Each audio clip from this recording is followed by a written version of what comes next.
अगर मैं आपसे पूछूं कि आपका सोर्स ऑफ एंटरटेनमेंट क्या है तो आधे से ज्यादा लोगों का आंसर होगा हमारा मोबाइल फोन। और मोबाइल फोन में भी सोशल मीडिया एप्स को यूज करना। जब भी हमको टाइम मिलता है हमारा हाथ ऑटोमेटिकली हमारे फोन की तरफ जाता है और इन सोशल मीडिया एप्स को ओपन करता है। पर क्या कभी आपने ये सोचा है कि इन एप्स को इतना समय देने के बाद भी हमको क्या मिलता है? नथिंग। मुझे ये भी पता है कि इस वीडियो को पूरा सिर्फ 8% लोग ही देख पाएंगे और बाकी के 92% क्यों नहीं देखेंगे, इसके बारे में हम आगे बात करेंगे। लेकिन आज की इस वीडियो को अगर आपने पूरा देख लिया तो मैं आपको प्रॉमिस करता हूं कि आज के बाद आप सोशल मीडिया को बहुत सोच समझकर यूज करने वाले हो। सोशल मीडिया आज का ये कड़वा सच है, ये एक वर्चुअल दुनिया है जहां इंटरनेट ने हम सबको आपस में चिपका के रखा हुआ है।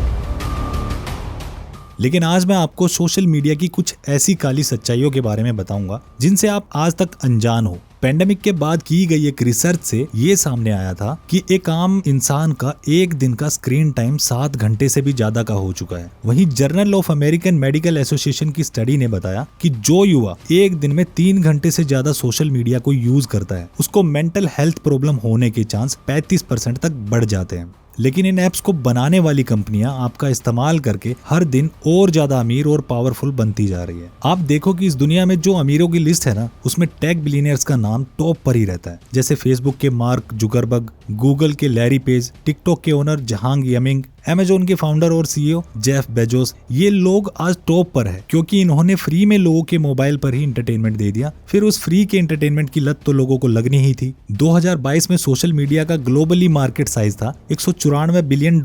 फिर 2023 में इसका कंपाउंड एनुअल ग्रोथ रेट 19.4% से बढ़कर $230 बिलियन पर आ पहुंचा और 2024 में तो ये और ज्यादा फटने वाला है। आपने देखा होगा कि पहले सोशल मीडिया ऐप स्मार्टफोन के लिए बनाए जाते थे, लेकिन आजकल स्मार्टफोन ही इन ऐप्स के लिए बनाए जा रहे हैं। और जब भी आप किसी सोशल मीडिया एप्लीकेशन को इंस्टॉल करते हो तो आपसे एक परमिशन मांगी जाती है और इस परमिशन को एक्सेस देना एक लीगल एग्रीमेंट पर साइन करने जैसा होता है। इन एप्लीकेशंस को परमिशन देके हमारा सारा डाटा इनके पास चला जाता है और ये डाटा इनके लिए सोने के समान होता है। इसके बाद ये एप्लीकेशंस हमारे दिनचर्या को ऑब्जर्व करके हमारी अच्छी और बुरी आदतों को भी नोट करती है और इसी तरह पूरी दुनिया से इस डाटा को कलेक्ट करके एडवर्टाइजर के पास जाके उनको अपना प्रोडक्ट बेचने के लिए कस्टमर देती है और इसके बदले ये कंपनियां इनको खूब मोटा पैसा देती है, यानी हमारे पर्सनल डाटा को भी बेचा जाता है। इसलिए आपने देखा होगा कि लगभग हर एप्लीकेशन में आपसे आपके इंटरेस्ट के बारे में पूछा जाता है, फिर उसी के अकॉर्डिंग आपको प्रोडक्ट दिखाए जाते हैं। और तो और इनका डाटा सर्वर इतना स्ट्रॉन्ग हो चुका है कि कई बार तो अगर आपने अमेजोन पर कोई प्रोडक्ट सर्च किया और बिना कुछ खरीदे चेकआउट करके वापस आ गए तो अदर एप्लीकेशन जैसे फ्लिपकार्ट, मिंत्रा, मीशो जैसी ऐप आपको बार बार उसी प्रोडक्ट का पॉपअप नोटिफिकेशन भेजती है।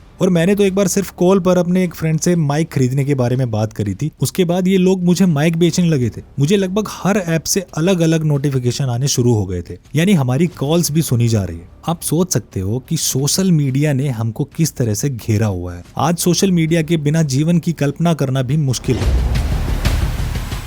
हालांकि इसके कई फायदे भी हैं, जैसे एक बटन दबाने पर ही हमारे पास देश विदेश की जानकारी पहुंच जाती है। जहां विदेश में बैठे हमारे यार दोस्त रिश्तेदार से हम एक क्लिक में वीडियो कॉल पर बात हो जाती है। इसके साथ ही स्टूडेंट और टीचर के बीच में सोशल मीडिया काफी पॉपुलर हो गया है। पढ़ाई और जॉब ढूंढना भी सभी के लिए आसान हो गया। एक स्टूडेंट के लिए तो सोशल मीडिया बहुत ही इंपॉर्टेंट रोल निभाता है क्योंकि यहाँ से एक स्टूडेंट को जानकारी के साथ साथ सवालों के जवाब भी मिलते हैं। कोविड-19 के समय जब सब कुछ ऑनलाइन हो गया था तो सोशल मीडिया के थ्रू न सिर्फ बच्चों की पढ़ाई को कंटिन्यू रखा गया था, बल्कि वर्क फ्रॉम होम के प्रोसेस ने भी कई बड़ी एमएनसी कंपनियों के काम को रुकने नहीं दिया था। और सोशल मीडिया के माध्यम से ही निर्भया को न्याय दिलाने के लिए विशाल संख्या में युवा सड़क पर आ गए थे, जिससे सरकार दबाव में आकर एक नया और ज्यादा प्रभावशाली कानून बनाने पर मजबूर हो गई थी। आज हम किसी भी प्रकार की कोई भी सूचना जैसे धर्म, जाति, राजनीति, खेल, देश विदेश, मौसम आदि सबका पता कर सकते हैं, नए नए दोस्त बना सकते हैं। मतलब कुल मिला के कहा जाए तो सोशल मीडिया ने दूरी को खत्म कर दिया और लाइफ को बहुत फास्ट बना दिया।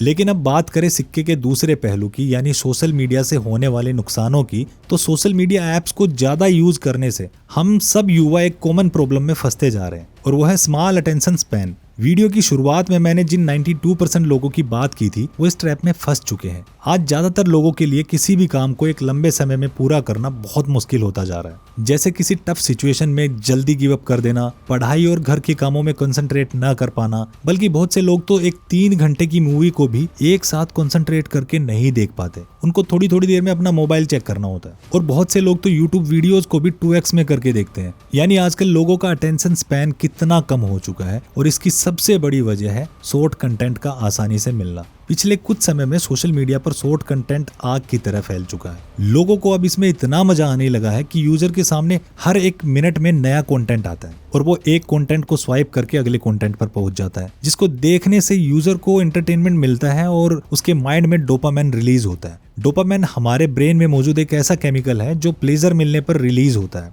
और वो प्लेजर हमको मिलता है शॉर्ट कंटेंट से। इसलिए हम उस प्लेजर को पाने के लिए स्क्रॉल करते जाते हैं और अपना majority of time in social media application को दे देते हैं। और 2-3 घंटे बेवजह स्क्रॉल करने के बाद हमारी फोकस करने की एबिलिटी बहुत कम हो जाती है, जो हमारी स्लीप क्वालिटी को भी अफेक्ट करती है। और इन सोशल मीडिया कंपनीज ने स्पेशली अटेंशन इंजीनियर हायर करे हुए होते हैं, जो कि साइकोलॉजी का यूज करके इन एप्स को ऐसे ऑप्टिमाइज करते हैं कि आप बहुत ज्यादा टाइम तक उसी एप्लीकेशन पर टिके रहें और अपना पर्सनल डाटा और कीमती समय इन एप्स को देते रहो। और 1% हमारा ये पर्सनल डाटा इन एप्स तक ही सीमित रहता तो भी ठीक था, लेकिन इस डाटा पर हैकर्स की भी नजर होती है आइडेंटिटी फ्रॉड करने के लिए। जैसे मान लो आपने इंस्टा, फेसबुक, टिंडर ऐसे किसी एप्लीकेशन पर प्रोफाइल बनाई और इन एप्स के सर्वर पर अटैक करके हैकर्स ने आपका डाटा चुरा लिया। उसको चुराने के बाद ये हैकर्स उस डाटा को एक मोटी अमाउंट में बेच देते हैं। जैसे 2021 में एयर इंडिया के 4.5 मिलियन पैसेंजर का डाटा हैक हो गया था। ऐसे ही 2020 में बिग बास्केट के 2 करोड़ कस्टमर का डाटा चोरी करके हैकर्स ने करीब 32 लाख इंडियन रुपीस में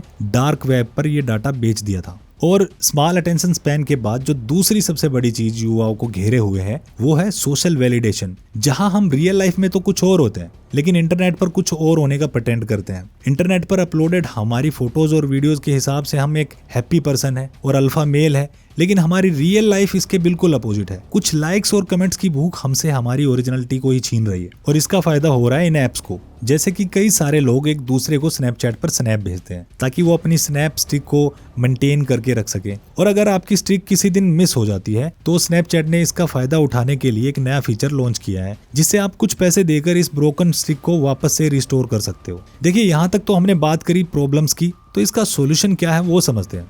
अब मैं आपसे ये नहीं कह रहा हूँ कि आप सोशल मीडिया से बिल्कुल टाटा बाय बाय कर दो, गायब हो जाओ, नहीं, ये वैसे भी इम्पॉसिबल है, लेकिन इसका यूजेस आपको कम करना होगा, जिसके कुछ सिंपल तरीके मैं आपको बताता हूँ, जो तरीके मैं खुद भी इस्तेमाल करता हूँ। जैसे कि मैंने अपने फोन पर कोई भी सोशल मीडिया एप्लीकेशन को नहीं रखा हुआ है, जैसे फेसबुक, इंस्टाग्राम, लिंक्डइन। हालांकि मैंने अपना अकाउंट डिलीट नहीं किया है, और जब भी मुझे इन ऐप पर जाना होता है तो मैं गूगल क्रोम या फिर लैपटॉप से इन ऐप को खोलता हूँ, कुछ देर चलाया और बंद कर दिया। अब इस प्रोसेस से जो मैं रोज अपने इंस्टाग्राम एप्लीकेशन को इजीली एक्सेस होने की वजह से 20-30 बार खोला करता था, क्योंकि इजीली फोन को अनलॉक किया और डायरेक्ट इंस्टाग्राम या फेसबुक को ओपन कर लिया, वो अब रिड्यूस होकर 2 से 3 बारी तक हो चुका है। और दूसरा, आप नोटिफिकेशन की साउंड को भी बंद करके रखिए या फिर नोटिफिकेशन को ब्लॉक ही कर दीजिए, क्योंकि जब जब सोशल मीडिया आपको नोटिफिकेशन भेजेगा तब तब आपका माइंड डोपामाइन रिलीज करने के लिए आपको फोन छेड़ने को कहेगा। और अगर नोटिफिकेशन की साउंड बंद होगी तो आपको पता ही नहीं चलेगा कि कुछ न्यू पोस्ट आया कि नहीं आया। इसके अलावा आप किताबें पढ़िए, जिससे आपकी कंसंट्रेशन पावर बढ़ेगी